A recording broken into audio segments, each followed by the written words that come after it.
जोहार। जयमुल निवासी में संकेत और आप देख रहे हैं एमएन टीवी। दो चार दिन पहले ही ग्लोबल हंगर इंडेक्स यानी वैश्विक भूख सूचकांक की 2021 की रिपोर्ट पब्लिश हुई है, जिसमें भारत का 101वां स्थान है।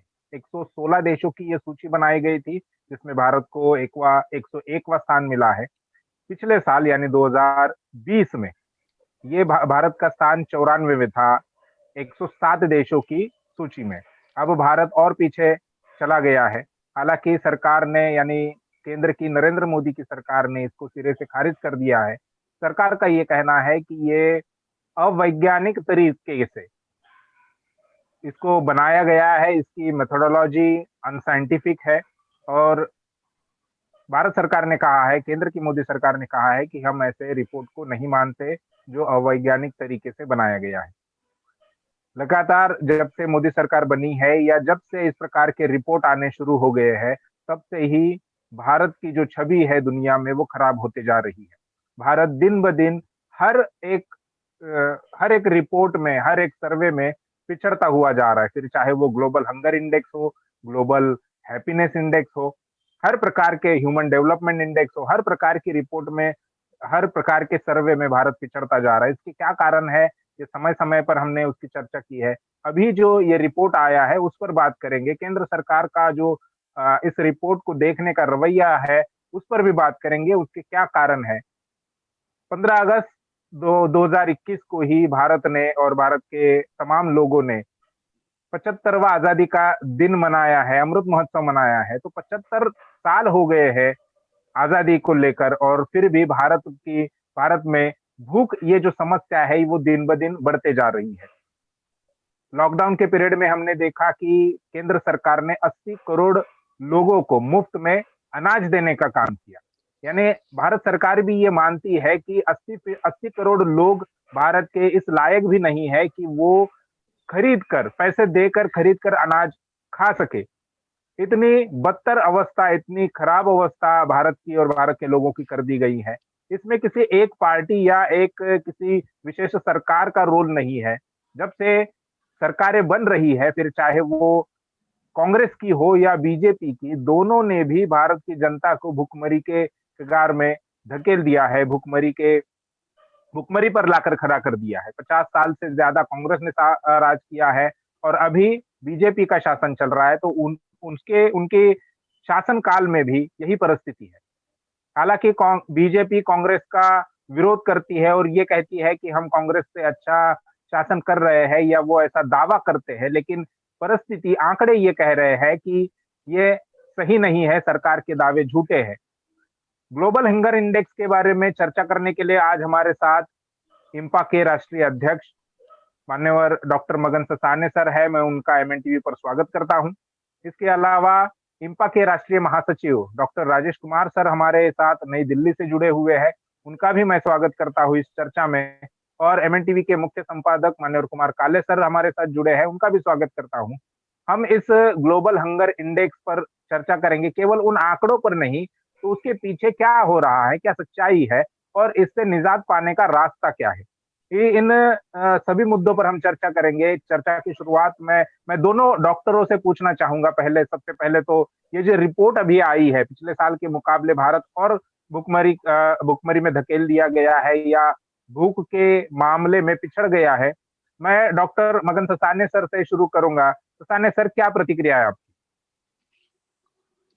संकेत जी, मैं बहुत ही एमएन टीवी को धन्यवाद देता हूँ और आपको भी धन्यवाद देता हूँ, क्योंकि ये जो वर्तमान इश्यूज है ये बहुत अहम इश्यूज है। जिन लोगों को भारत का वर्तमान में क्या एक्यूट समस्या है, ये जब तक मालूम नहीं होता तब तक हम क्या करना है, कैसे करना है, इसका हम प्लानिंग नहीं कर सकते। ये जो ग्लोबल हंगर इंडेक्स है, ये ग्लोबल हंगर इंडेक्स ये यूरोपियन कंट्रीज में जो एनजीओज है इन्होंने शुरू किया है। खास तौर से आयरिश और जर्मन जो एनजीओज है उन्होंने शुरू किया है, और ये 2006 में शुरू हुआ है। तो ये ग्लोबल हंगर इंडेक्स के पीछे जो मकसद है, ये क्यों शुरू किया है, why this has been started, इसके पीछे का जो महत्वपूर्ण कारण है, ये पावर्टी कारण है। और पावर्टी के पीछे जो कारण होता है, ये अनइक्वल डिस्ट्रीब्यूशन ऑफ इकोनॉमी, ये सबसे अहम कारण है। और दूसरा कारण ये होता है lack of resources in developing countries and under developing countries. तो ये उसके पीछे कारण होता है। तो ये कारण को सही तरह से कौन कंट्री क्या कर रहा है, कैसे इसको, इस हंगर को, पावर्टी को टैकल कर रहा है, ये इस ग्लोबल हंगर इंडेक्स में हमें साफ साफ दिखाई देता है। तो ये जो ग्लोबल हंगर इंडेक्स है, ये ग्लोबल हंड्रेड जिसे एज मैंने कहा, ये पावर्टी की वजह से है। और पावर्टी की वजह से है, तो ये hunger is depends on how much food you supply to the people, ये इसमें है। तो लोगों का फूड सप्लाईज के जो रिसोर्सेस है, वो कितना ज्यादा है, अहम है, कम है या नहीं है, इसके ऊपर ये हंगर काम करता है। तो ये जो डिग्रीज है, उस पर बात करेंगे, उस पर बात करेंगे। मैं डॉक्टर राजेश कुमार जी से जानना चाहूंगा कि क्या प्रतिक्रिया है आपकी। 101वां स्थान भारत को मिला है, भारत से केवल 15 देश ही पिछड़े हैं। क्या प्रतिक्रिया, पहली प्रतिक्रिया सर आपकी।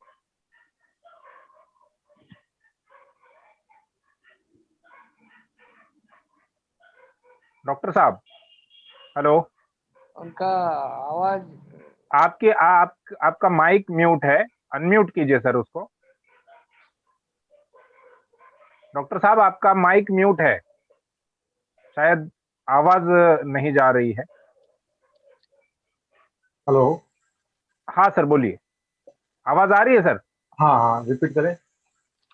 हाँ, अभी पहली प्रतिक्रिया क्या है। 101वां स्थान भारत को मिला है, पिछले साल की तुलना में और पिछड़ गया भारत। भारत से केवल 15 देश ही पिछड़े हैं भूख के मामले में। हंगर क्या इंडेक्स। पहली प्रतिक्रिया। हाँ, पहली प्रतिक्रिया ये है, ग्लोबल हंगर इंडेक्स जो भी शुरू किया गया, ये केवल इंडिया के लेवल पर नहीं है, पूरी दुनिया के लेवल पर शुरू किया गया। इस बार 116 कंट्री शामिल हैं, और 116 कंट्री में भारत, हमारे जो पड़ोसी देश है, बांग्लादेश है, आपका पाकिस्तान है, वहां से भी ज्यादा नीचे चला गया हुआ है। तो मेरा ये मानना, केवल पावर्टी मामला होता, केवल गरीबी मामला होता, तो इंडिया नीचे नहीं जाता। बांग्लादेश तो कहीं ज्यादा गरीब है, भारत से पाकिस्तान थोड़ा डेवलप मार्केट में, बांग्लादेश ज्यादा गरीब है। हम्म, और वो ज्यादा गरीब है तो उसका नंबर नीचे होना चाहिए था, वो 76 पे ही है। दूसरा, आ, जो गवर्नमेंट ये कह रही है कि ये डाटा सही से कलेक्ट नहीं किया गया, तो गवर्नमेंट की अपनी मशीनरी है, उसके माध्यम से वो डाटा कलेक्ट कर और उसके बाद में सही डाटा प्रोड्यूस करे।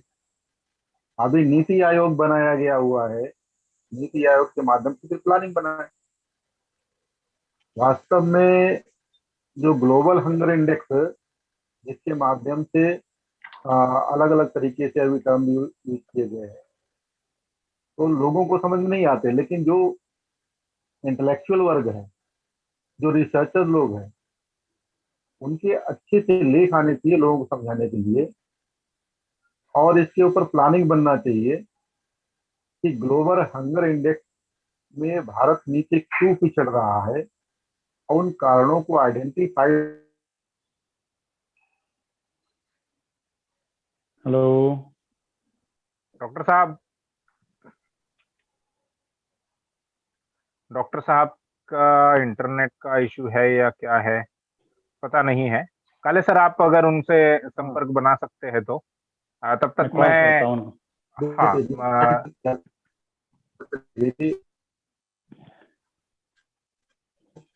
हेलो। हाँ डॉक्टर साहब, राजेश जी, बोलिए। डॉक्टर राजेश जी,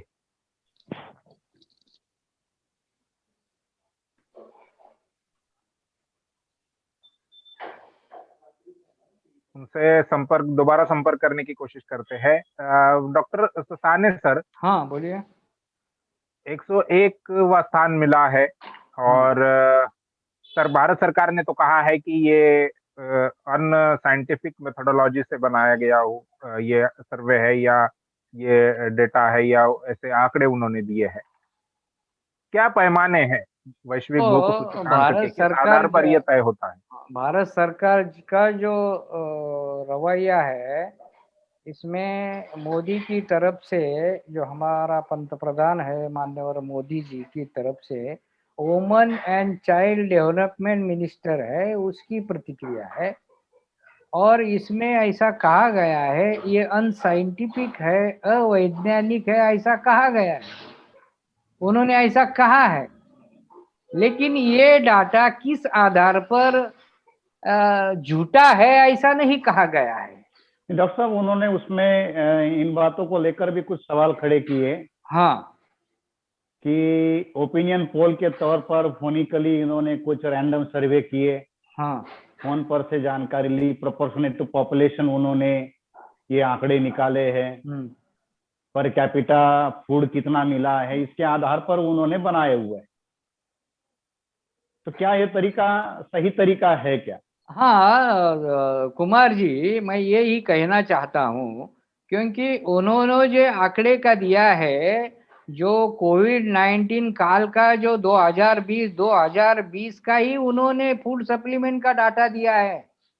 और ये जो इसमें जो बहुत इम्पोर्टेंट मामला, इसमें जो डाटा है, ये डाटा 2016 और 2020 के बीच में का डाटा है जी। 2020 के पहले का डाटा के बारे में ये वुमेन एंड चाइल्ड डेवलपमेंट कुछ नहीं कह रहा है। उसमें फूड सप्लीमेंट, फूड रिसोर्सेस का जो डाटा है उसमें कुछ नहीं बोल रहा है। तो इस आधार पर अगर कहा जाए तो ये जो सरकार है ये फेंक रही है डाटा, ये ऐसा, इसमें अनसाइंटिफिक है कुछ नहीं। सरकार में जो लोग ये बोल रहे हैं, क्या उनको पता है साइंटिफिक डाटा क्या होता है और अनसाइंटिफिक डाटा क्या होता है? सरकार की तरफ से ये दावा किया जा रहा है कि हमने लॉकडाउन के दौरान बहुत बड़े पैमाने पर, मतलब आंकड़े उन्होंने कहा, अभी संकेत जी ने भी इस बात को कहा कि 80 करोड़ लोगों को हमने अनाज दिया। हाँ, राइट, फ्री राशन दिया, और जिसकी जरूरत थी उनको भी हमने दिया। तो ये जो राशन की बात आई कि 80 करोड़ लोगों तक हमने फ्री फूड दिया, उसके बावजूद भी ये हंगर इंडेक्स वाले ये कह रहे हैं कि नहीं भारत जो है वो भूख से जूझ रहा है और 101वें पायदान पर आ गया। मैं वही कह रहा हूँ, ये जो डाटा है ये कोरोना काल का डाटा है, ये 2016 से ये डाटा है, 2016 से उन्होंने डाटा कुछ नहीं दिया है।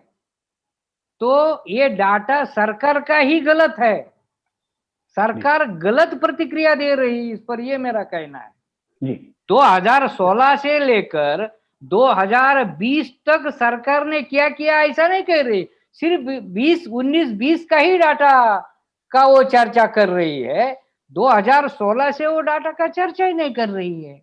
ये तो सरकार का अनुभव रहा है कि विदेशी एजेंसियों के द्वारा जो भी कोई रिपोर्ट सरकार के विरोध में गई है उसका वो कंडेम करते रहे, वो तो नहीं कर रहे हैं। डॉक्टर साहब, हम अपने दर्शकों को ये समझाना चाहते हैं कि आखिर ये ग्लोबल हंगर इंडेक्स जो बनाया जाता है उसके पैरामीटर्स क्या है। खासतौर पर बच्चों को लेकर ये बात कही गई है और लोगों को ये पता नहीं है। लोग तो ये सोचते हैं कि हम तो खाना खा रहे हैं, 2 वक्त का अनाज हमको मिल रहा है, राशन से हमको आ रहा है, मगर ये हंगर इंडेक्स बनाए कैसे जाते, उसके क्या पैरामीटर्स हैं? ये जो हंगर इंडेक्स, मैंने पहले सवाल में ही इसका जवाब दिया है, ये फूड रिसोर्सेस का जो डिप्लीशन है इसका कितना कम होता है, इसके बाद में हंगर प्रोडक्शन होता है, तो इस तरह से वो पी जाता है।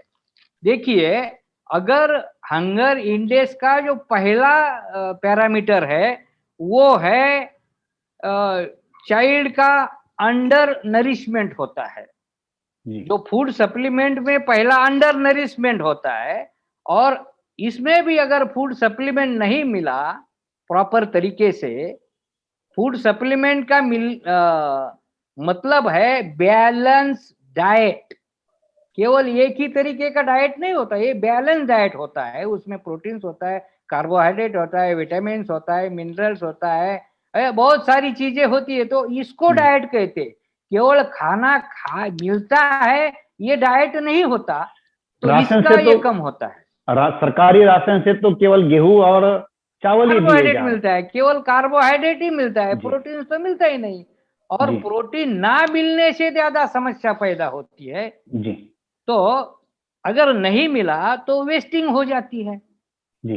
अगर वेस्टिंग में करेक्ट करने के लिए भी अगर ये कोई चाइल्ड फूड, वाशिंग क्या है सर? थोड़ा सा हमारे जो दर्शक है वो दूर दराज एरिया में भी रहने वाले लोग हैं, हाँ, तो ये चाइल्ड वाशिंग की समस्या क्या है? ये वेस्टिंग जो मेजर जाता है, मोस्ट कॉमन इनका पास जो डाटा होता है, ये data height and weight ratio जो जी आइडियल होता है, इसके जी आधार पर ये तय किया जाता है। ये बहुत इंपॉर्टेंट है।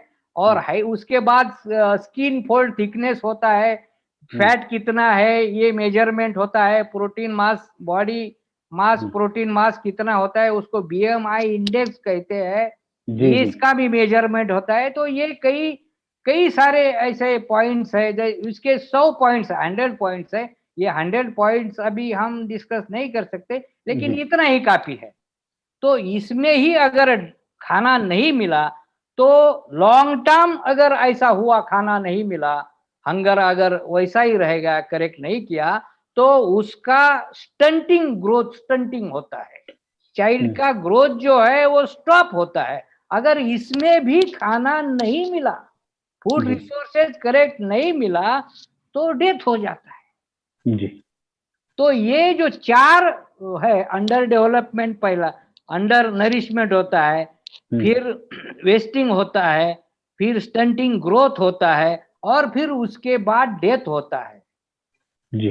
तो ये चार जो क्राइटेरिया है हंगर इंडेक्स में, ये बहुत इंपॉर्टेंट है। बस इतना ही मैं कहना चाहता हूँ। बहुत सारी चीजें हैं कहने के लिए, लेकिन इतना ही उचित होगा। सर सरकार का तो बजट बहुत बड़ा है। इस साल के बजट में फूड सब्सिडी को लेकर लगभग 2.5 लाख करोड़ के करीब का जो है सरकार का बजट है। आईसीडीएस को भी, जो खास तौर पर जिन बच्चों के बारे में आपने बात की, तो इंटीग्रेटेड चाइल्ड डेवलपमेंट स्कीम के अंतर्गत स्टेट के अलग बजट है, सेंट्रल गवर्नमेंट भी उनको बड़े पैमाने पर फंड देती है। तो कुल मिलाकर हम अगर आंकड़े जुड़ा ले, तो सरकार की, सेंट्रल गवर्नमेंट की जो फूड सब्सिडी और आईसीडीएस का स्टेट और सेंटर का बजट अगर पकड़ ले, तो 3 लाख करोड़ से भी ज्यादा का आंकड़ा बनता है। अब इतना बड़ा बजट सरकार जो है केवल फूड के ऊपर खर्च करती है, उसके बाद ये हालात है। तो आप कैसे इन चीजों को देखते हैं? देखिए, मैं अभी कोरोना काल का जो डाटा है वो प्रोड्यूस करता हूँ। कोरोना काल में क्या हुआ, दो पुअर लोग हैं, they are not worried about corona, they are worried about hunger and starving. जी, ये बहुत इंपॉर्टेंट है। और इसके बाद आता है करप्शन। जी, कोरोना काल में जो 80% जो फाइनेंस है, जो इकोनॉमी है, इसमें जो अफेक्टेड लोग केवल और केवल schedule caste, schedule tribe, other backward caste और माइनॉरिटी के लोग ही हंगर से इफेक्ट हो रहे हैं, और कोई नहीं हो रहा है। जी, ये डाटा सरकार का कह रहा है। और कोरोना काल में आपने जो बजट के बारे में बोला, उसका ही मैं बोल रहा हूँ। 65 lakhs of ton grain they go waste, जी, सड़ गया। भारत में चूहे को खाना खिलाना चालू है। अभी आप तो संपादक है, आपको तो बारीकी से बहुत सारी चीजें मालूम है। चूहे कितना तो भी लैक्स ऑफ टन खाना फंस करते हैं हर साल, कितना सड़ जाता है। उसके लिए खाना है, लेकिन लोगों के लिए चूहे के लिए है, लेकिन लोगों के लिए खाना नहीं है। तो ये इस तरीका से सरकार का रवैया है। बेसिकली क्या है, सरकार की इच्छा ही नहीं है। जी it is not the will of government. Government की विल ही नहीं है इसको करेक्ट करने के लिए, इसलिए बढ़ता जा रहा है। और सरकार की विल क्यों नहीं है, इसका भी कारण है। तो बाद में मैं इसका जवाब जी जी, चर्चा चर्चा हम आगे इस पर भी करेंगे, इस मुद्दे पर भी करेंगे। अभी आपने जो अनाज खराब होने की या सड़ने की बात कही, आज के ही जनसत्ता की खबर है कि 1800 से ज्यादा टन अनाज जो है वो सड़ गया। एक आरटीआई के जवाब में ये जानकारी मिली है। मैं डॉक्टर राजेश कुमार जी से जानना चाहूंगा कि जिस प्रकार से अभी मोदी सरकार ने कहा है कि ये अनसाइंटिफिक मेथोडोलॉजी से बनाया गया डाटा है, एक डॉक्टर होने के नाते आप इसे किस प्रकार से देखते हैं? ये सर्वे जो अलग अलग होते हैं, हालांकि किसी भी भारत सरकार छोड़कर किसी भी अन्य देश ने, जो 116 देश उस इस सर्वे में शामिल है, उन्होंने किसी ने भी ये नहीं कहा कि ये डाटा गलत है या इस प्रकार की रिपोर्ट आनी गलत है। केवल भारत सरकार ने यही कहा है। आप कैसे देखते हैं इसे? डॉक्टर राजेश जी, सबसे पहले मैं जी चाहूंगा कि आप अपना मोबाइल जो है वो हॉरिजॉन्टल करें ताकि व्यू जो है वो अच्छा। हाँ ठीक। जी सबसे पहले तो जब आप कह रहे हैं 116 कंट्री में केवल भारत की सरकार ने ये कहा है कि ये अनसाइंटिफिक है, तो अपने आप में सिद्ध हो गया 115 लोग कह रहे हैं कि अनसाइंटिफिक नहीं है। जी फिर भी अगर मान लेते हैं अनसाइंटिफिक है, तो जो पहले लगभग 10 लाख से ज्यादा बच्चे मर रहे थे, उसमें अभी जो जल्दी के आंकड़े हैं उसमें 5.5 लाख बच्चे मर रहे हैं। 5 लाख के जो 5 साल के जो बच्चे हैं लगभग, जी अगर इतने बच्चे मर रहे तो उसका कारण क्या है, ये आइडेंटिफाइड करना चाहिए था। एज पर आर्टिकल 47, ये गवर्नमेंट की ड्यूटी है लोगों का न्यूट्रिशन कैसा होना चाहिए, उनका लिविंग स्टैंडर्ड कैसा होना चाहिए और उनका हेल्थ कैसी होनी चाहिए। ये गवर्नमेंट की ड्यूटी है, स्टेट की ड्यूटी है। स्टेट का डिफिनेशन के लेवल पर उसको जो है राज्य सरकार बोला जाता है, प्रदेश की सरकार। प्रदेश की सरकार, स्टेट का डिफिनेशन प्रदेश सरकार नहीं है, राज्य है। यानी राज्य बोले तो भारत की पूरी government of India, top to bottom. अब इस दृष्टिकोण से अगर देखते हो, गवर्नमेंट कह रही है कि ये अनसाइंटिफिक है, तो जो भारत में जो बच्चे मर रहे हैं उसका कारण क्या है? 5 साल के बच्चे इतने बड़े पैमाने पर जो मर रहे हैं उसका कारण क्या है? क्या उनको जो फूड नरिशमेंट की जो बात हो रही है, अंडर नरिश, जो सर ने अभी इंडिकेटर बताए कि हंगर इंडेक्स के लिए अंडर नरिशमेंट, तो जो बच्चा है वो अंडर नरिश कैसे हो जाएगा? नहीं, उसकी माँ जिस माँ ने बच्चे को जन्म दिया वो ही मल न्यूट्रिटेड है, उसको ही सही से खाना नहीं मिला हुआ है। अगर माँ अंडर वेट है, माँ का हीमोग्लोबिन ठीक नहीं है और लो बर्थ वेट का बच्चा पैदा हो रहा है, तो उसको बाद में भी फूड सप्लीमेंट क्यों नहीं मिल रहा? उसको माँ को ही नहीं मिला था, उसके बच्चे उस बच्चे को कैसे मिलेगा?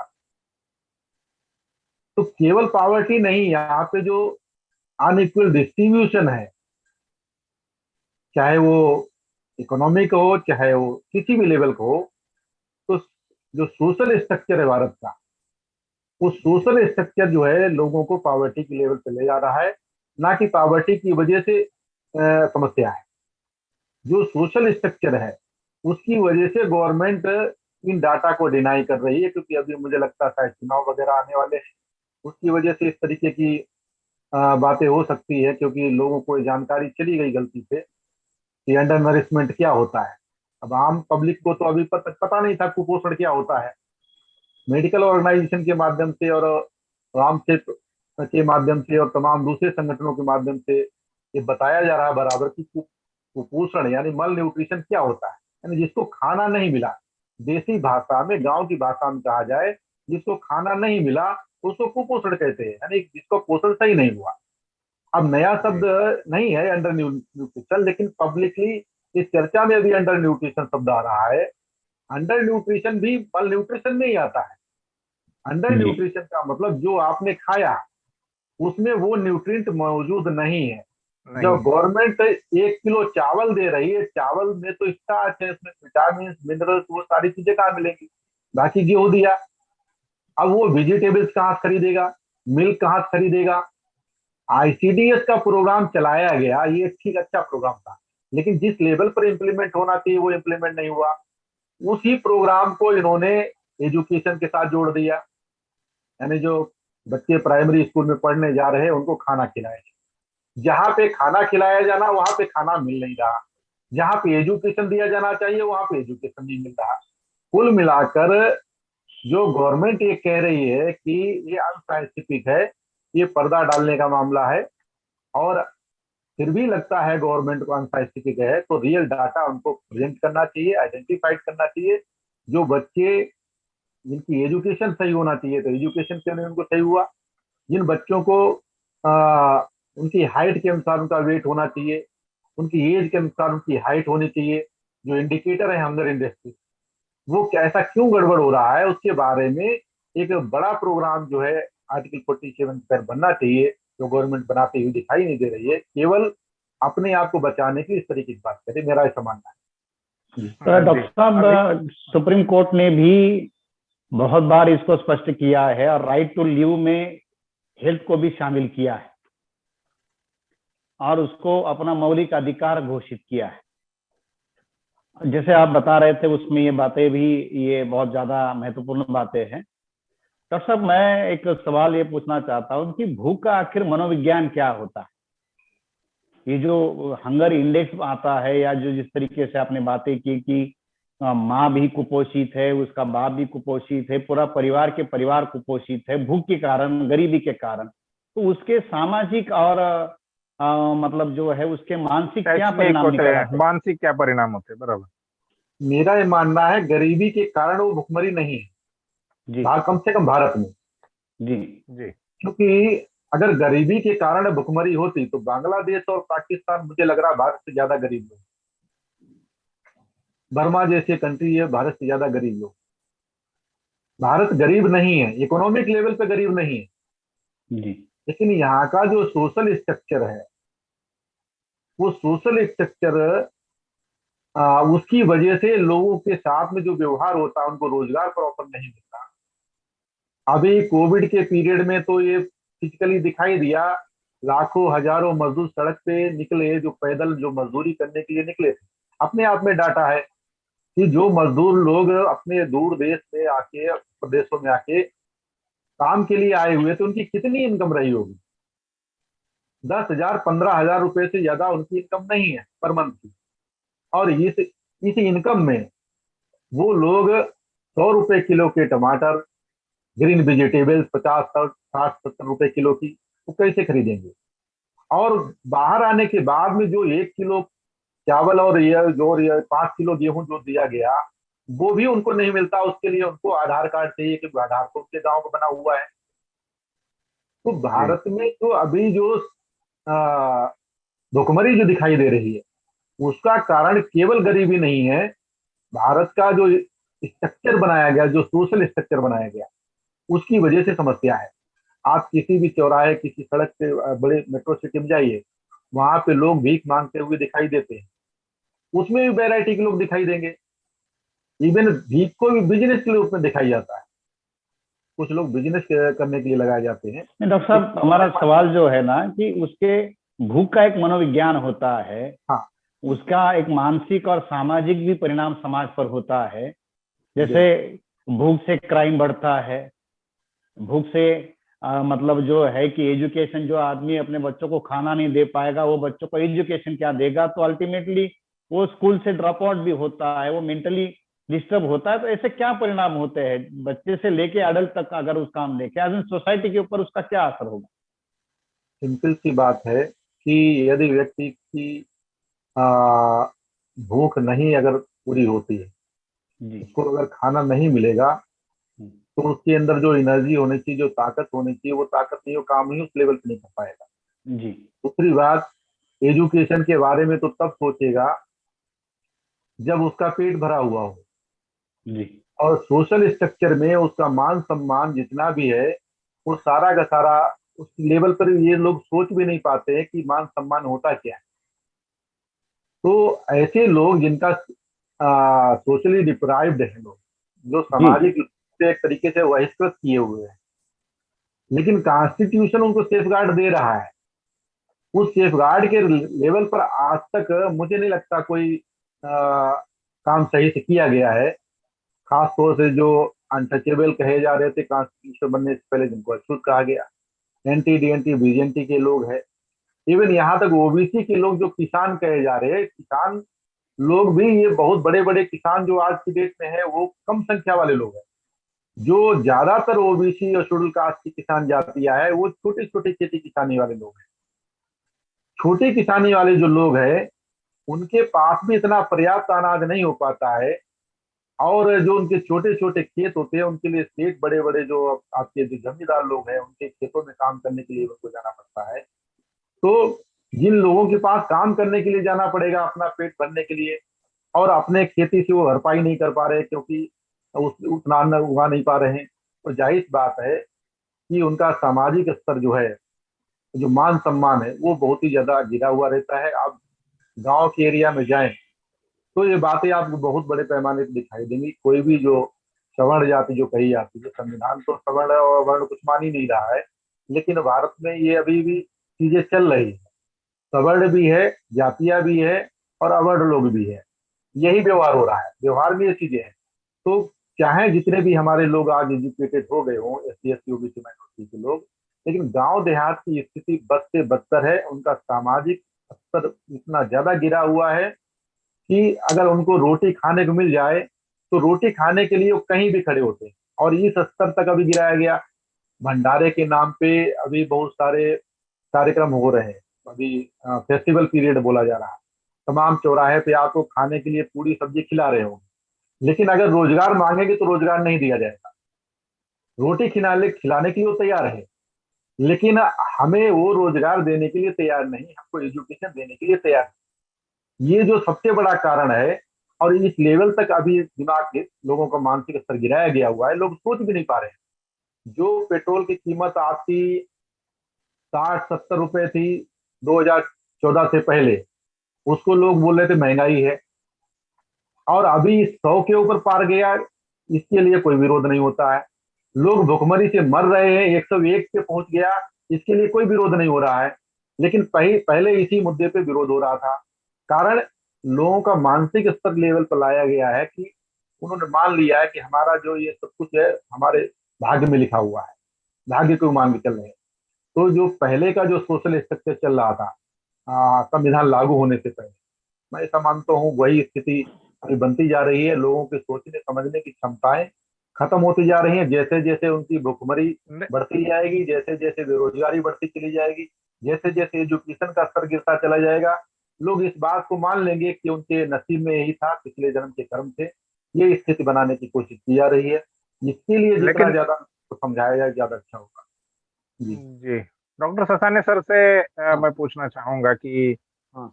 आजादी का 75वां साल हमने मनाया, अमृत हम्म महोत्सव सारे देश भर ने मनाया, हम्म और हर साल जैसे काले सर ने भी एक आंकड़ा दिया कि फूड सब्सिडी जो है वो 2.5 लाख करोड़ की दी गई, हर साल ये पैसा दिया जाता है। आजादी को 75 साल हो गए हैं। अभी कोरोना काल में नरेंद्र मोदी की सरकार ने 20 लाख करोड़ का पैकेज भी डिक्लेयर किया। हाँ। इतना सब होने के बावजूद भी देश भुखमरी के गर्त में क्यों धकेला जा रहा है? क्यों लोग मजबूर है भूखे सोने के लिए या भूख से मरने के लिए? क्या कारण है? देखिए, ये जो आंकड़े है, सरकार तो आंकड़े देने में बहुत माहिर है और सरकार बोलने में माहिर है। ये जो पैकेज है, ये पैकेज लीकेज होता है। ये पैकेज पैकेज नहीं होता। ये कहाँ लीकेज होता है? जो बोलते हैं वहीं पर भी लीकेज होता है। और दूसरी बात है, ये सब्सिडी जो है ये उन्हीं को ही दी जाती है सब्सिडी। जो गरीब लोग हैं उनको सब्सिडी कहाँ मिलती है? राजीव गांधी जो प्रधानमंत्री थे वो कह रहे थे, वो तो कांग्रेस के है, सबको पता है। वो कह रहे थे जब 1 रुपया सरकार खर्चा करती है तो उसका 5% ही नीचे जाता है और 95% उसका लीकेज होता है, यानी कि करप्शन होता है। तो इस तरह से देश का हालात है। तो ये लेकिन क्या करप्शन, क्या केवल करप्शन ही, जो आपने दोनों बातें कही तो करप्शन से जुड़ी हुई, क्या करप्शन ही एक कारण है? जैसा डिटान एक अर्थशास्त्री रहे जिन्हें नोबेल पुरस्कार भी नहीं मिला। नहीं नहीं, केवल उन्होंने करप्शन का भी तो कारण है। जी जैसा जी कि प्रोफेसर डेटन ने 2015 में जो डाटा प्रोड्यूस किया, वो डाटा बहुत अहम है। पावर्टी क्यों जी है? जी। पावर्टी क्यों है? इसका कॉज जो है वो सोशल है। हम्म। सोशल कॉज बहुत इंपॉर्टेंट है। अमर्त्य सेन जो है भारत के जाने माने, वो भी नोबेल प्राइज विनर अर्थशास्त्री है जी। अर्थशास्त्री है। उनका भी यही कहना है। तो जाति व्यवस्था, वर्ण व्यवस्था, अस्पृश्यता, आदिवासी का अलगीकरण और महिलाओं की गुलामी, ये जो सोशल स्ट्रक्चर है, ये इसका मूल कारण है। तो जैसा राजेश जी ने कहा, ये जो सोशल साइकोलॉजी है, ये सोशल साइकोलॉजी ये अंदर के अंदर काम करती है। ये ना देने की जो प्रवृत्ति है, जैसा कि ये जो पावर्टी का इफेक्ट, हंगर इंडेक्स का जो इफेक्ट समाज पर होता है, जो समाज में जो प्रतिकार करने वाले जो लोग हैं, वो प्रतिकार विहीन हो जाते हैं। ये बहुत इंपॉर्टेंट है सरकार के लिए। क्योंकि मैं ये क्यों कह रहा हूं? क्योंकि जो अनरिप का डिक्लेरेशन है, अनरिप का आप जो जान, यूनो का जो डिक्लेरेशन है, शासक वर्ग के बारे में जो अनरिप का डिक्लेरेशन है, जो शासन करने का जो अधिकार है, वो केवल उस देश के मूल निवासी है उनको ही होना चाहिए। लेकिन ये जो देश है, ये जो अभी देश कुछ गरीब देश है, लेकिन वो हंगर इंडेक्स में उनका अच्छा प्रदर्शन भारत से भी है। इसका ये मूल पड़ोसी कारण देश, बताना चाहता हूं। पड़ोसी देश ही है भारत हाँ, के, पड़ोसी देश नेपाल ही है। हुआ, इसका जो बांग्लादेश है, मूल कारण पाकिस्तान है। है कि भारत में जो रूलर है और बाकी देश में जो रूलर क्लास है, वो अलग है। भारत में रूलर क्लास इंडिजिनियस नहीं है।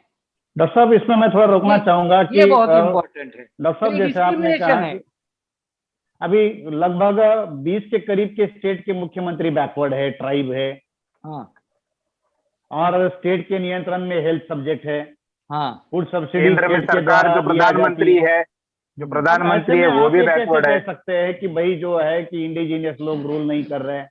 हम्म, अब ट्राइबल स्टेट में ट्राइबल सीएम है, दोनों स्टेट में आप देखेंगे तो जैसे छत्तीसगढ़ में बघेल जी है, झारखंड है। हाँ हाँ। झारखंड में सोरेन जी है। तो ये तो बैकवर्ड लोग स्टेट को रूल कर रहे हैं, बजट भी उनके हाथों में, स्टेट का बजट है, आईसीडीएस का बजट वो खर्चा करते, सेंटर का बजट जाता है, तो उसके बावजूद भी ये कैसे होता है? देखिए, हाँ हाँ, बोलिए जी डॉक्टर राजेश जी। ये बोलिए अब सर, बोलिए। बोलिए ना, बोलिए बोलिए बोलिए। नहीं, मैं कुछ और कहना चाह रहा था। हाँ बोलिए। जी। मेरा ये कहना है कि जिसको सर ने अभी बोला हम्म कि करप्शन के संदर्भ में राजीव गांधी ने कहा था 1 रुपया में हम्म 5% ही जाता है। हम्म हेल्थ कैंप में अभी गया था, तो उन लोगों ने मुझे सवाल किया कि डॉक्टर साहब, ये जानते हो हेल्थ कैंप क्यों आयोजित किया गया? बोले नहीं, बताओ। बोले आजादी के 75 साल हो गए हैं, अमृत महोत्सव है। हमने कि ये आजादी के 75 साल में अमृत महोत्सव अगर मनाया जा रहा है, तो इस अमृत महोत्सव का मतलब ये हेल्थ से संबंध क्या है? तो बोले नहीं, ये अमृत महोत्सव। उन्होंने इसका सही से जवाब नहीं दे पाए। फिर मैंने उनको पूछा, आजादी के 75 साल अगर हो गए हैं, तो ये लोगों की आजादी है या देश की आजादी है? बाबा साहब अम्बेडकर कहते थे फ्रीडम ऑफ कंट्री या freedom of people of the country. बोले नहीं नहीं डॉक्टर साहब, अभी तो प्रधानमंत्री को गाली भी लोग देते हैं। मैंने उनको सवाल किया कि गाली देने की आजादी हमको नहीं चाहिए थी, हमको आजादी चाहिए थी एजुकेशन की। हमको आजादी चाहिए थी सिक्योरिटी की, हमको आजादी चाहिए थी मनोरंजन की, हमको आजादी चाहिए थी रोटी की, हमको आजादी चाहिए थी कपड़े की, हमको आजादी चाहिए थी मकान की। ये 7 ऐसी चीजें है, रोटी, कपड़ा, मकान, शिक्षा, चिकित्सा, और स्वास्थ्य। शिक्षा, मनोरंजन, ये किसी को इंसान बनाती है।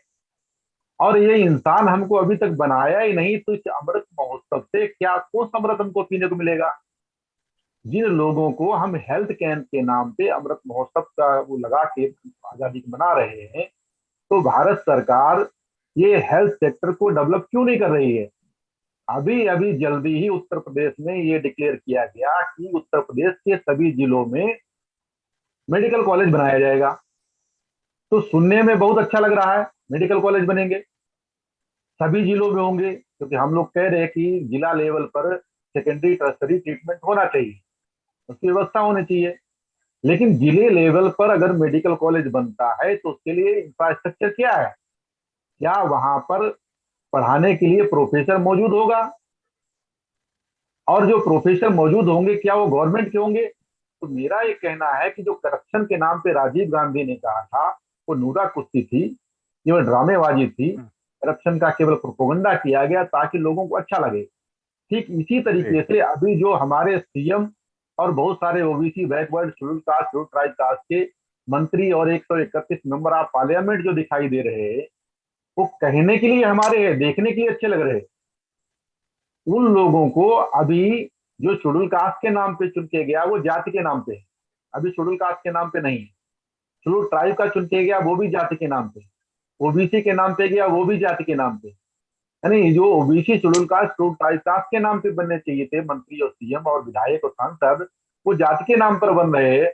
और जाति के नाम पे अपनी जाति को भी वो सही से आगे बढ़ाने के बजाय जाति को कटवाने का काम कर रहे हैं। कोई भी एक नेता, मंत्री अपनी जाति को भी वो सही से अधिकार नहीं दिला पा रहा है, क्योंकि अधिकार सेंट्रल गवर्नमेंट के अंदर निहित है। अगर भारत सरकार ऐसी हेल्थ पॉलिसी बनाती, जो हंगर इंडेक्स में अभी 101वां रैंक आ रहा है, ये 101वां रैंक आने के बजाय वो सबसे नीचे जाना चाहिए था, डेवलप हो जाना चाहिए था। ये लोग भुखमरी से मर रहे हैं, इसके ऊपर प्लान करने के बजाय वो गाय की रक्षा की प्लान कर रहे, वो गंगा की रक्षा की प्लान कर रहे, वो मंदिर की रक्षा की प्लान कर रहे, वो धार्मिक लेवल पे विवाद फैला के फिर भी धार्मिक कर्मकांड करवाने की कोशिश कर रहे हैं, जबकि ये सारा का सारा आर्टिकल 13 के विरोध में।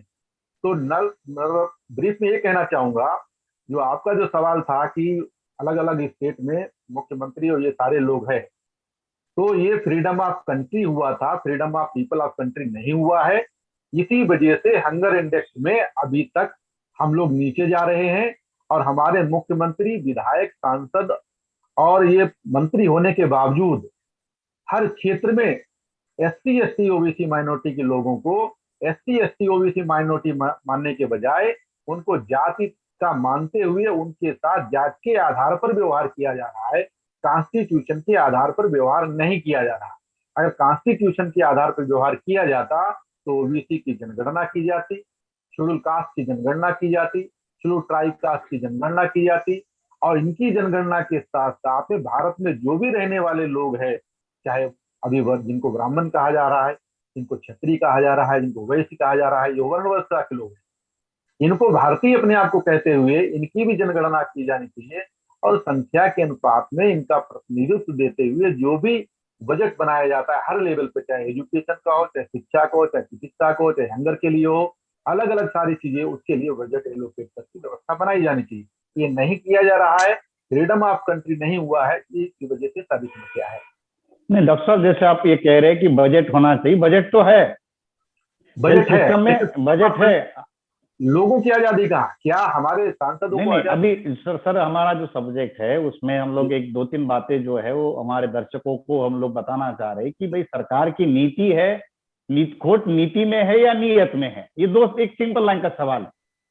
नीति और नियत दोनों में ही खोट हो रखी है, क्योंकि जब तो नियत नहीं होती, किसी सही से नहीं बनती है। एक नीति हो गई और एक रणनीति हो गई। जो हमने प्रिंसिपल्स बनाए हैं कॉन्स्टिट्यूशन के अंदर, अगर कॉन्स्टिट्यूशन का आर्टिकल 47 कहता है ड्यूटी ऑफ स्टेट, यानी राज्य की जिम्मेदारी है लोगों का न्यूट्रिशन कैसा होना चाहिए, तो न्यूट्रिशन के लेवल पर वर्क किया जाना चाहिए था। आईसीडीएस का प्रोग्राम चलाया गया, लेकिन उस आईसीडीएस के प्रोग्राम को चलाने के लिए, जैसा सर ने कहा कि 1 रुपया अगर हम ऊपर से जारी करते हैं, राजीव गांधी कह रहे हैं, और वो 5% पहुंच रहा, ये गवर्नमेंट सेक्टर को बदनाम करने का मामला था, ताकि गवर्नमेंट सेक्टर को बदनाम करके इसका निजीकरण किया जा सके। और 90 में निजीकरण किया गया, और वो राजीव गांधी के प्रधानमंत्री नरसिंह राव जी थे, उनकी सरकार के समय में हुआ। और निजीकरण के बाद में ये मामला आगे डेवलप होना चाहिए था। आपका आईसीडीएस का प्रोग्राम ज्यादा डेवलप हो जाना चाहिए था, एजुकेशन पॉलिसी बढ़िया से बननी चाहिए थी, हेल्थ पॉलिसी बढ़िया से बननी चाहिए थी। लोग भुखमरी से मरने के बजाय किसी नेचुरल कॉज से मरते, कोई फर्क नहीं पड़ता। भुखमरी से मर रहे, वो भी बच्चे मर रहे हैं, आपके 5 साल तक के बच्चे मर रहे हैं, और ऊपर के भी डाटा लोग तो उनके भी आपको मरते हुए दिखाई देंगे। तो ये जो कारण है, जो नीति और नियति, ये due to social structure Bharat का जो है, ये एक वजह है। क्योंकि अगर ये वजह नहीं होती तो पाकिस्तान का जो सोशल स्ट्रक्चर है वो अलग तरीके का है, बांग्लादेश का सोशल स्ट्रक्चर अलग तरह का है, और भारत का लेकिन ये जो देश है, पाकिस्तान हो या बांग्लादेश हो, ये देश तो भारत से ही अलग हुए हैं। तो भारत में जाति व्यवस्था रही, और बांग्लादेश और नेपाल हो या पाकिस्तान हो, वहां पर का सोशल स्ट्रक्चर बदल गया। ये किस आधार पर कहा जा सकता है? भारत से ही अलग हुए देश है। एक्चुअली जो टॉपिक डाइवर्ट हो जाएगा, मेरा एक कहना है कि डॉक्टर साहब मेरा एक सवाल ये जो है, मैं आप दोनों से यही बात पूछना चाहता हूँ कि नीति और नियत जो है, इसको लेकर सवाल बार बार सरकार चाहे किसी की भी हो, ये उठती रही है। और खास तौर पर बच्चे जो है किसी भी देश का भविष्य होते हैं। अब यहाँ पर जो सब्जेक्ट जो है वो यही है कि भाई जो 5 साल तक के बच्चे हैं वही सबसे ज्यादा कुपोषण के शिकार है, उनकी ही ये समस्या सामने आ रही है। अब आप कह रहे हैं कि न्यूट्रिशन की कमी है, अब इन चीजों का रास्ता क्या है? सर, एक तो जो आर्टिकल 47 है, बोहर कमेटी बनी थी, बोहर कमेटी का रिकमेंडेशन था, और उस समय डॉक्टर बाबा साहब अम्बेडकर जिंदा थे। बोहर कमेटी के रिकमेंडेशन को ही कॉन्स्टिट्यूशन में शामिल किया गया जी, और कॉन्स्टिट्यूशन पे इम्प्लीमेंट करने का अधिकार बाबा साहब अम्बेडकर को नहीं रहा। जो नीति और नियत की बात, नीति तो अच्छी बनाई गई थी, लेकिन नियति अच्छी क्यों नहीं रही? 1951 में बाबा साहब अम्बेडकर ने इसीलिए इस्तीफा दिया था, क्योंकि इन लोगों की नियत अच्छी नहीं थी। वो चाहते थे, वो मानते थे कि अगर वो पॉलिसी में पे अमल करने लायक बनते हैं, तो पॉलिसी पे अमल करते हैं, तो भारत जो है समता, स्वतंत्रता, बंधुत्व, न्याय के आधार से ये तैयार हो जाएगा। लेकिन नियत नहीं होने की वजह से आजादी के बाद से, यानी 1947 के बाद से लगातार बाबा साहब अम्बेडकर जब तक जिंदा रहे, इसके लिए प्रयास करते रहे, और जैसे ही उनकी मृत्यु हुई, उसके बाद से कोई भी इस संबंध में विरोध पक्ष बाबा साहब अम्बेडकर के बाद में, मतलब वो सिंगल मात्र थे जो विरोध पक्ष के रूप में थे। इसके अलावा कोई भी गवर्नमेंट में भी विरोध पक्ष रहा ही नहीं, अभी तक नहीं रहा। डॉक्टर साहब हमारा सवाल है कि अभी इन चीजों का रास्ता क्या है? अगर हम लोग रास्ता है, जब तक लोगों की नियत सही नहीं बनती है, नियत तभी सही बनेगी जाके जब लोगों का रिप्रेजेंटेशन और रियल रिप्रेजेंटेशन होना चाहिए पार्लियामेंट के अंदर। पार्लियामेंट के अंदर इस बात पे डिबेट और चर्चा होनी चाहिए कि भारत में जो जातियां है, उन जातियों की वजह से व्यवहार हो रहा है, चाहे एजुकेशन के लेवल पे हो, चाहे न्यूट्रिशन के लेवल पे हो, चाहे सिक्योरिटी के लेवल पे हो, चाहे एम्प्लॉयमेंट के लेवल पे हो, वो इसके आधार पे ही होता है। तो भारत की पार्लियामेंट में जो रिप्रेजेंटेटिव के नाम पर हमारे सांसद और मंत्री बैठे हुए हैं, वो रियल रिप्रेजेंटेशन का नाम पे नहीं गए हुए हैं, वो नॉमिनेट होके गए हुए हैं, उनको पार्टी ने नॉमिनेट किया गया हुआ है। तो भारत की सरकार को चुनने का काम जब भारत की जनता को करना चाहिए, खासतौर से OBC, schedule caste, schedule tribe caste के लोगों को, तो अपने रियल रिप्रेजेंटेटिव भेजने का तरीका डेवलप करना होगा। इसके अलावा कोई विकल्प नहीं। अगर रियल रिप्रेजेंटेटिव नहीं, मेरा सवाल पूछने का मतलब ये था कि जैसे न्यूट्रिशन की बात आई, तो बहुत सारे स्टेट में या सेंट्रल गवर्नमेंट की तरफ से भी कुछ प्रोटीन बेस्ड जो है वो डाइट शुरू कर दिया गया था। जैसे अंडे मिड डे मील में शुरू किए गए थे, बच्चों को आंगनवाड़ियों में या गवर्नमेंट के स्कूलों में दिए गए थे।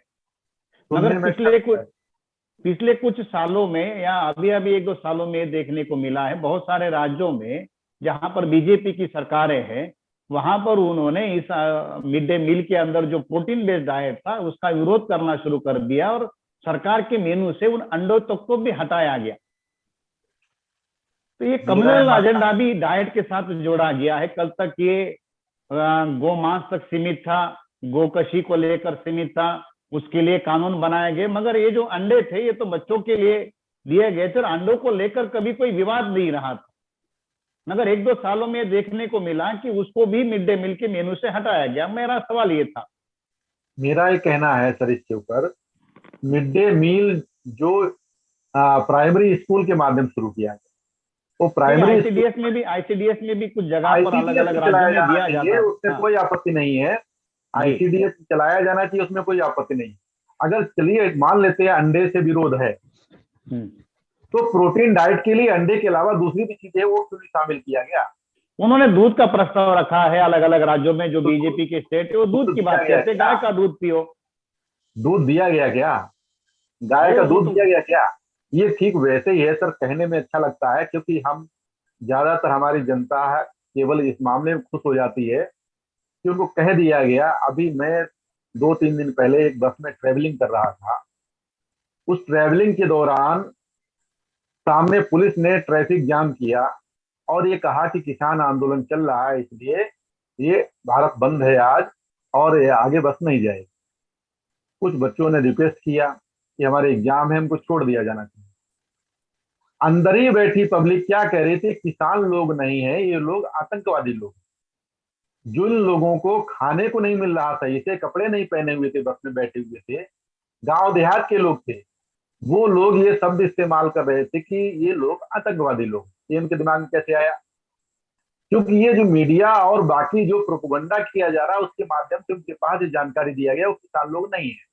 ठीक ऐसे ही जो दूध के बारे में आप कह रहे हैं, दूध दिया गया, उनको समझ में आ गया, दूध मिल गया, दूध दिया गया क्या? मैं कुछ तथ्यों के साथ में कुछ बातें कहना चाहूंगा। उत्तर प्रदेश का एक वीडियो सामने आया था, मीडिया पर काफी बहस भी हुई थी कि एक बाल्टी में 1 लीटर दूध डाला जा रहा था और वो दूध जैसा पानी जो है, मतलब पानी जैसा दूध जो है पिलाया जा रहा था। ये तो हकीकत है कि उत्तर प्रदेश में ही भी ये वीडियो आए थे। ये कुछ जगह के वीडियो दिए जाते हैं। मैं गांव से जुड़ा हुआ आदमी हूँ, बहुत सारे आंगनवाड़ी के लोगों को भी जानता हूँ, मेरे फादर भी प्राइमरी स्कूल के टीचर रहे और कोई मिड डे मील जैसी चीज वहां पे सप्लाई नहीं के बराबर होती रही है। और आईसीडीएस के लोगों को बहुत सारे जानता हूँ। जो गवर्नमेंट सेक्टर को बदनाम करने का तरीका है कि फैसिलिटी ही प्रोवाइड मत करो, केवल कहते रहो, और हंगामा अगर खड़ा होता है तो उसको भी कैद करो। और दूसरा जो अंडे के लेवल पर या मांस के लेवल पे बात चलती है, वहां पे रिलीजियस पोलराइजेशन का मामला चलता है और फिर हमको चाहे खाने को मिले या ना मिले, धर्म बचाना हमारा प्राइमरी हमारे लोगों का काम हो जाता है। अंडे के नाम पर राजनीति चलते रहती है, वो पॉलिटिक्स का मामला, पोलराइजेशन का मामला आ जाता है। इसके लिए वो लोग अंडे का विरोध करने से क्या हुआ? मान लीजिए अंडा कोई अगर खा रहा है, अगर जिस राज्य में स्कूल में अंडा नहीं खा रहा तो अपने घर में तो अंडा खा रहा है। और घर में अंडा जो, मैं तो बहुत सारे ऐसे हमारे ब्राह्मण क्लासमेट रहे, उनको जानता हूँ, बहुत चाव से बड़े प्रेम से वो चिकन और मटन खाते रहे हैं, उनको जानता हूँ। उनके बिल्कुल मेरे पास में उनके फोटोग्राफ है उनके साथ में खाना खाते हुए, तो वो फिर कैसे खा रहे हैं? और कहा जाता है अटल बिहारी वाजपेयी जी प्रधानमंत्री रहते थे, वो भी झींगा मछली खाया करते थे, ऐसा कहा जाता है। अब मुझे नहीं मालूम इसके बारे में कितना सही है, लेकिन जो नॉनवेज प्रोटीन जो है उसके बारे में जो विरोध किया गया बीजेपी शासित राज्यों में, वो केवल रिलीजियस पोलराइजेशन का मुद्दा था। जहां तक भुखमरी का मामला है और माल न्यूट्रिशन और अंडर न्यूट्रिशन का मामला है, इसके लेवल पर जो नियत का जो मामला आपने कहा था शुरू में, वो नियत पर ही अटका हुआ है और नियत तब तक सही नहीं होगी जब तक बैलेंस नहीं होगा। क्योंकि ये उन्होंने प्लान बना के रखा हुआ है कि जितना ज्यादा अंडर नरिश रखोगे लोगों को, जितना ज्यादा मल नरिश रखोगे लोगों को, उतना ज्यादा ये दबाव में रहेंगे, इनका दिमाग कम चलेगा।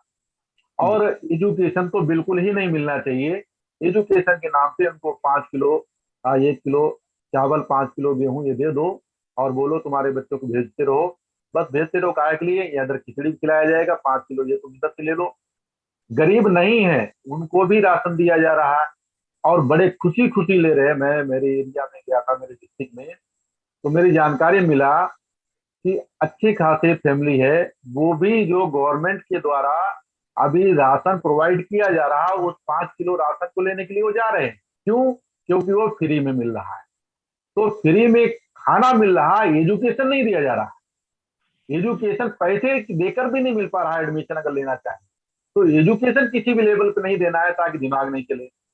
नरिशमेंट कितना देना है, न्यूट्रिशन कितना देना है कि तुम्हारा दिमाग केवल खाने पे अटका रहे, इससे ज्यादा नहीं होना चाहिए। डॉक्टर साहब, हम लोग एक एपिसोड मेंटल हेल्थ के ऊपर भी करेंगे, क्योंकि ये मेंटल हेल्थ भी एक बहुत बड़ी समाज की जरूरत है। मैं डॉक्टर ससानी साहब से इसके बारे में पूछना चाहूंगा कि सर, ये जो सारी समस्या है, एक डॉक्टर के तौर पर आप इसका इलाज कैसे ढूंढते हैं? ये तो पॉलिटिकल लोगों की नीति है, उन्होंने ये किया, ये तो सामने, वो तो फैक्ट है, उसका रिजल्ट आ गया है। एज एन एक doctor, as an a physician, आप इन चीजों को डील करने के लिए, इस समस्या से देश को निकालने के लिए क्या सजेशन आपके पास है? एज ए इम्पा एक ऑर्गेनाइजेशन है, तो इम्पा का क्या इसके लिए मतलब एक प्रपोजल क्या है? देखिए, इसके माध्यम से इसका जो मूल कारण जो है वो हमें समझ में लेना बहुत इम्पोर्टेंट है। एक्चुअली ये जो हंगर इंडेक्स है ये दर्शाती है it is a war against poor. और पुअर लोग कौन है? War against poor by state. It is a war against poor by rural class. I mean rural class, जो रूलिंग क्लास में लोग हैं वो अलग है, और ये जो रूल्ड क्लास के जो लोग हैं, खास तौर से schedule caste, schedule tribe, other backward class. वो रिपोर्ट में भी उन्होंने डिप्रीव क्लासेस शब्द इस्तेमाल किया है, तो बात क्लियर हो गई है। रिपोर्ट में भी है। बेसिकली इसके पीछे जो मूल कारण है, मैं खास तौर से भारत के बारे में कहना चाहता हूँ, इससे मूल कारण जो है इसके पीछे वंश भेद, रेशियल डिस्क्रिमिनेशन, इसके पीछे बहुत बड़ा कारण है। और लोगों को मारना, ये इसके पीछे कारण है, ऐसा मेरा स्पष्ट रूप से कहना है। दूसरी बात है कि ये जो हंगर इंडेक्स है, जैसा हंगर इंडेक्स डिक्लेयर करके they have slammed India, they have slammed and they have slapped, जी दोनों किया। तो इसका इनको गुस्सा आया और इसने कहा यह अवैज्ञानिक है। अरे कैसा अवैज्ञानिक है भाई? डाटा के साथ उन्होंने प्रोड्यूस किया है। आप कोई डाटा तो नहीं दे रहे हो, नकली डाटा दे रहे हो 1-2 साल का और कह रहे हो। डॉक्टर साहब, हमारा सवाल ये है कि इसको अब डील करना है आपको as a doctor, as a company, as an organisation. ये समस्या है, तो इसका सोल्यूशन क्या है? ये सोल्यूशन के बारे में मैं ये कहना चाहता हूँ, तो इसमें एक कानून बनाना चाहिए, right to food for all. टू ये हंगर खत्म करने के लिए right to food for all, ये कानूनन करना चाहिए। जैसा राइट टू एजुकेशन है, लेकिन उसको बजट नहीं है, ये तो हमें पता है जी। तो इसके पीछे जो बहुत महत्वपूर्ण कारण है, सरकार की नीयत हमें बदलना होगा। सरकार की नीयत बदल ही नहीं सकती, ये मैं खुले तौर पर बोलना चाहता हूँ। सरकार की नीयत बदल नहीं सकती, तो हम कैसे कर सकते हैं? जैसा हमारे डॉक्टर राजेश जी ने बोला, हमारे पास रियल रिप्रेजेंटेशन होना बहुत जरूरी है, और रियल रिप्रेजेंटेशन के माध्यम से ही ये समस्या हल जाती है। हमारी सबसे बड़ी समस्या आज भी जो पॉलिसी मेकिंग में लोग हैं, वो रूल्ड क्लास नहीं है, रूलर क्लास है। तो रूलर क्लास ऐसी पॉलिसी बनाता है, ruler will become a ruler. और डेमोक्रेसी कैसे प्रस्तापित होती है? डेमोक्रेसी अगर प्रस्तापित हो गई तो ये सभी समस्या का अंत हो जाएगा, समस्या ही खत्म हो जाएगी। लेकिन जो रूल्ड लोग जब रूलर बनेंगे रियल रिप्रेजेंटेशन के माध्यम से, तभी हमारी समस्या हल होगी। जो भारत का बजट है, आज की तारीख में भारत का 30-35 लाख करोड़ बजट है हर साल का। तो ये बजट बहुत है, पॉलिसी मेकिंग के लिए बहुत बजट है। 5 साल में सब कुछ हम खत्म कर सकते हैं, लेकिन जी। जो शासक जाति है, शासक जाति के लोगों का जो रवैया है, इसमें ही खोट है। ये इसके पीछे मुझे समस्या दिखाई देती है। तो हजारों साल से जो लोग बदले नहीं, डॉक्टर साहब क्या वो एक सोल्यूशन साल में बताइए कि बदलेंगे? उसका सोल्यूशन क्या कर सर, सकते हैं? मैं जैसे रियल रिप्रेजेंटेशन रियल नहीं, जैसे रिप्रेजेंटेशन ही नहीं, एक सोल्यूशन है और कुछ नहीं। संसद में लोगों को भेजना। एडिशन कर हाँ, सकता हूँ संसद सबकी में बात में। भेजना, बस इतना ही एज है और एज कुछ नहीं। एडिशन और एज जी, इम्पा एज मेरी एन बिल्कुल। हमारा सवाल बहुत सीधा है सर कि हाँ आप तो ये तो एक मैं पॉलिटिकली बात हो गई, आपको हाँ बहुत ज्यादा ये बातें हम लोग, क्योंकि हमारे दर्शकों को हम ये बातें कुछ मतलब एक डॉक्टर के तौर पर क्या है, जैसे मान लीजिए कि क्या होना चाहिए एज ए फिजिशियन और एज ए इम्पा या सबकी बात में एडिशन में देना चाहता हूँ, क्योंकि ये तो सामाजिक स्तर पे हमें काम करने की जरूरत है, जी जी जी कल स्तर पे काम करने की जरूरत है, एजुकेशन के लेवल पे काम करने की जरूरत है। क्योंकि जो लोग हमारे हैं वो पुअर जाति व्यवस्था की वजह से है और संविधान के संबंध में नियम कानूनों के बारे में उनके पास जानकारी नहीं। तो जो लोग हमारे पास आते हैं, जो भी पेशेंट के रूप में आते हैं, हमारे समाज के लोग, SC ST OBC माइनॉरिटी के लोग, जो जिनके बच्चे अंडर मैरिज पैदा हो रहे, उनको प्रॉपर एजुकेशन देना चाहिए, उनके प्रति सिंपैथी रखना चाहिए, जी सही जानकारी देना चाहिए। जो भी इनके पास अवेलेबल फूड है, जरूरी नहीं वो मटन चिकन ही खाए, नॉनवेज ही खाए। जो ग्रीन वेजिटेबल्स है उनके गांव देहात में जो होती है, जो सस्ते में अवेलेबल, कम से कम जो माँ है उस माँ को जिस समय प्रेगनेंसी है, जो बच्चा होने वाला है जिसके, उसको सही से भोजन उसको दिया जाए। दूसरे, उसकी हाइजीन मेंटेन किया जाए। डिलीवरी के लिए उसको सरकारी जो अस्पताल है वहां पर ले जाना चाहिए, प्राइवेट सेक्टर में नहीं भागना चाहिए। जी अगर ज्यादा पैसा है तो प्राइवेट में आप जा सकते हो, मना नहीं कर रहे, लेकिन गवर्नमेंट सेक्टर में जाना चाहिए। वहां पर हमारे अगर डॉक्टर है, उन डॉक्टर्स की जो नेटवर्किंग हम लोग कर रहे हैं, अगर वो सामाजिक सोशलाइज हो जाएंगे हमारे अगर डॉक्टर, जो आज की डेट में डॉक्टर सारा वो हेल्थ सेक्टर को बिजनेस कन्वर्ट किया गया हुआ है, अगर ये सोशलाइज हो जाते हैं, इनका सामाजिकरण हो जाता है, तो हमारे समाज के जो लोग हैं, OBC शेड्यूल कास्ट, जो ट्राइब कास्ट के लोग, उनके जो पेशेंट, उनकी जो महिलाएं अगर आती हैं अस्पताल में, उनके प्रति अगर सिंपैथी होगी तो हम लोग उनकी डिलीवरी में भी हेल्प करेंगे। और ये सारी चीजें अगर होती हैं तो इसकी संभावना है कि जो मल बच्चे पैदा हो रहे हैं, अंडरवेट बच्चे पैदा हो रहे हैं, हो सकता है इसमें कुछ सुधार आना शुरू हो। लेकिन ये शॉर्ट टर्म प्रोग्राम नहीं है, क्योंकि पॉलिसी में हम अभी नहीं है। जी तो हमारे बीइंग एम्पा, एक तो लोगों को एजुकेट करने की जरूरत है, जो क्लिनिकल फैसिलिटी हमारे अंडर में आ रही है वो उनको प्रोवाइड करने की जरूरत है। तीसरा, उनको सही सही जानकारी देना है कि उनको कौन सा फूड लेना चाहिए, कौन सा फूड नहीं लेना चाहिए, और कितनी लेवल पे अवेलेबिलिटी है जो उनकी, उसको कैसे, किस एरिया में डायबिट, मान लीजिए माँ जो जिस बच्चे को देने जा रही है उसको एक रोटी की ज्यादा जरूरत है, उसको ग्रीन वेजिटेबल्स की ज्यादा जरूरत है, तो उसको ज्यादा प्रोवाइड कर दो। तो इस तरीके के काम करने होंगे। बाकी उनको ये जानकारी भी देना चाहिए, आज तुम्हारी जो स्थिति बन रही है उस स्थिति का कारण पॉलिसी नहीं है। जो कॉन्स्टिट्यूशन में जो पॉलिसी बनाई गई वो ठीक बनी हुई है, लेकिन उसके ऊपर इम्प्लीमेंट नहीं किया जा रहा है। इम्प्लीमेंट करने के लिए तुम्हें उधर पहुंचना होगा या अपने आदमी को पहुंचाना होगा। जो भी तुम्हारे OBC शेड्यूल कास्ट के लोग हैं, रियल लोग पहुंचेंगे तो ही तुम्हारी पॉलिसी बनेंगे। अगर इस लेवल पर लोग एजुकेट करते हैं कि उनकी हेल्थ की समस्या का समाधान कैसे हो सकता है, तो वो किया जा सकता है, एक तरीका है। और इस जी लेवल जी पर हम वर्क कर रहे हैं, जी लोग एजुकेट कर रहे हैं, और जी क्लिनिकल फैसिलिटी जो प्रोवाइड करना है, जो कर सकते हैं, प्राइवेट सेक्टर से, गवर्नमेंट सेक्टर से, जहां भी हमारे डॉक्टर्स है, जहां भी हमारा पैरामेडिकल्स है, उनके माध्यम से कोशिश की जा रही है। लेकिन अभी ये पर्याप्त नहीं है।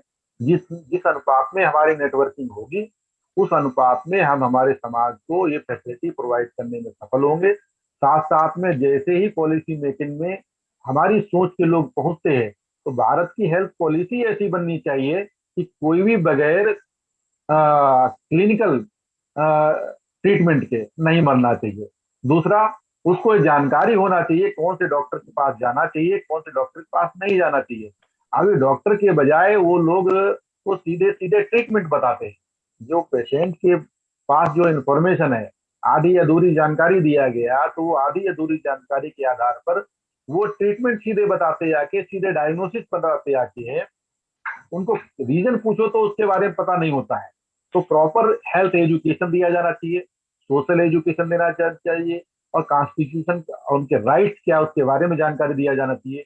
ये सारे काम अगर हम लोग करते हैं तो विंग इम्पा, एज इम्पा, हम लोग हमारे जो SC ST OBC माइनॉरिटी के लोग हैं उनको सही दिशा में लाकर जो भारत की जो पॉलिसी में अमल करने की जो नीयत है उसमें परिवर्तन लाने में हम लोग सफल हो सकते हैं, ऐसा हमारा ये एडिशन है।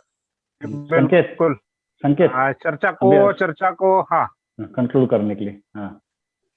हाँ वही चर्चा को अब हम समेटते हैं। दोनों डॉक्टरों का आभार। डॉक्टर मगन ससाने, राष्ट्रीय अध्यक्ष इम्पा, पुणे से हमारे साथ जुड़े थे। इसके अलावा डॉक्टर राजेश कुमार सर नई दिल्ली से हमारे साथ जुड़े थे। कुमार काले सर टीवी के मुख्य संपादक, उनका भी आभार। तो समेटते हुए 2-3 बातें हैं जो मैं पॉइंट आउट करना चाहता हूँ। सबसे पहली बात ये कि शासक वर्ग के नियत पर बहुत पहले से सवाल उठ रहे हैं, उनकी नियत नहीं बदल रही है, और इस वजह से हमारे सोच के लोग जो बहुजन समाज का कल्याण कर सके, उस प्रकार के लोग पॉलिसी मेकिंग में होने चाहिए। सभी प्रकार के, केवल संसद ही नहीं तो अन्य जो डेमोक्रेटिक इंस्टीट्यूशन है वहां पर हमारे लोग होने चाहिए, मूल निवासी बहुजन समाज के लोग होने चाहिए। ये पहला मुद्दा बहुत महत्वपूर्ण मुद्दा था। दूसरा, जो बात केंद्र सरकार ने कही, केंद्र सरकार की ओर से आई कि ये डाटा अनसाइंटिफिक मेथोडोलॉजी से बनाया गया है, तो सरकार को चाहिए कि वो अपना डाटा दुनिया के सामने रखे, और ग्लोबल हंगर इंडेक्स बनाने वाली जो संस्थाएं हैं, 2 संस्थाएं, उनको झूठा साबित करे। तो ये काम सरकार ने करना चाहिए अगर सच में ऐसा है तो। और तीसरी बात ये है कि खाना खाना और खाना खाने से हमें न्यूट्रिशन मिलना, ये 2 अलग-अलग बातें हैं। सरकार ने कहा कि हमने 80 करोड़ लोगों को मुफ्त में अनाज दिया, लेकिन डॉक्टरों का कहना है कि इससे उनको न्यूट्रिशन नहीं मिल रहे, उनको जो प्रोटीन चाहिए, जो मिनरल्स चाहिए, वो नहीं मिल रहे, केवल कार्बोहाइड्रेट्स ही सरकार की तरफ से दिए गए हैं। तो ये बातें हैं आज की चर्चा की महत्वपूर्ण विषय, जो जिस पर हमने बहुत विस्तार से चर्चा की। फिर एक बार मैं इन तीनों मान्यवरों का आभार व्यक्त करता हूँ, और आपसे गुजारिश करता हूँ कि आप भी इस विषय पर अगर आपके पास कोई जानकारी है, हमने जो अभी तक चर्चा की, उस चर्चा पर आपकी राय, आपकी टिप्पणी आप ज़रूर यहाँ कमेंट बॉक्स में लिखें। और अभी तक अगर आपने हमारे चैनल को सब्सक्राइब नहीं किया है तो सब्सक्राइब करें, इस वीडियो को लाइक करें और ज़्यादा से ज़्यादा शेयर करें। शुक्रिया।